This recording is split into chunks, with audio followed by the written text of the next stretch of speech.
উড়িষ্যার দারিংবাড়ি কতজন গেছেন বা কারা গেছেন আমি জানি না, তবে খুব সুন্দর দারিংবাড়ি। আমি অনেক পাহাড় অনেক জায়গায় গেছি, তবে উড়িষ্যার দারিংবাড়ি সত্যি আমাকে একদম আলাদা রকম লেগেছে। একটা আলাদা তৃপ্তি, আলাদা নির্জনতা, আলাদা একটা নিস্তব্ধতা পাহাড়ের মধ্যে, মানে খুব সুন্দর। পাহাড়ের ভ্যালিতে ছোট ছোট গ্রামগুলো খুব সুন্দর। তবে এটা কিন্তু কাজুর বাগান চারিদিকে।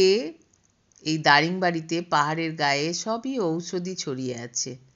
গোলমরিচের গাছ, কফি গার্ডেন, তারপরে পাইন গাছ, অনেক অনেক রকম অনেক। আর এত সুন্দর সুন্দর সব ডাল, বিনস, মানে সত্যি আমি কিছু কিছু এনেছিলাম, কিন্তু একটা ভুল হয়ে গেছে, অনেক বড় ভুল হয়ে গেছে, যে সেগুলোর আমার ছবি করা হয়নি আলাদা করে।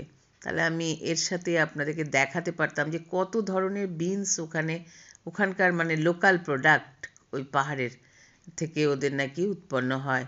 তো এত মিষ্টি স্বাদ, এত সুন্দর আমি এনেছিলাম। তো আমরা যখন দারিংবাড়ি থেকে নেমে আসছি, তখন এই কাজুর বাগানটা দেখতে পেলাম। এত অদ্ভুত সুন্দর, দুদিকে কাজুতে ফুলে ভরে গেছে। তবে কাজুর সময় গেলে পরে আরও ভালো লাগবে। এখন এই নামার সময়তে এই কাজুর বাগানটা খানিকক্ষণ ঘুরে দেখলাম, দেখে খুব ভালো লাগলো, তাই একটু দাঁড়িয়ে ভিডিও করলাম। ভালো থাকবেন সবাই, আবার দেখা হবে।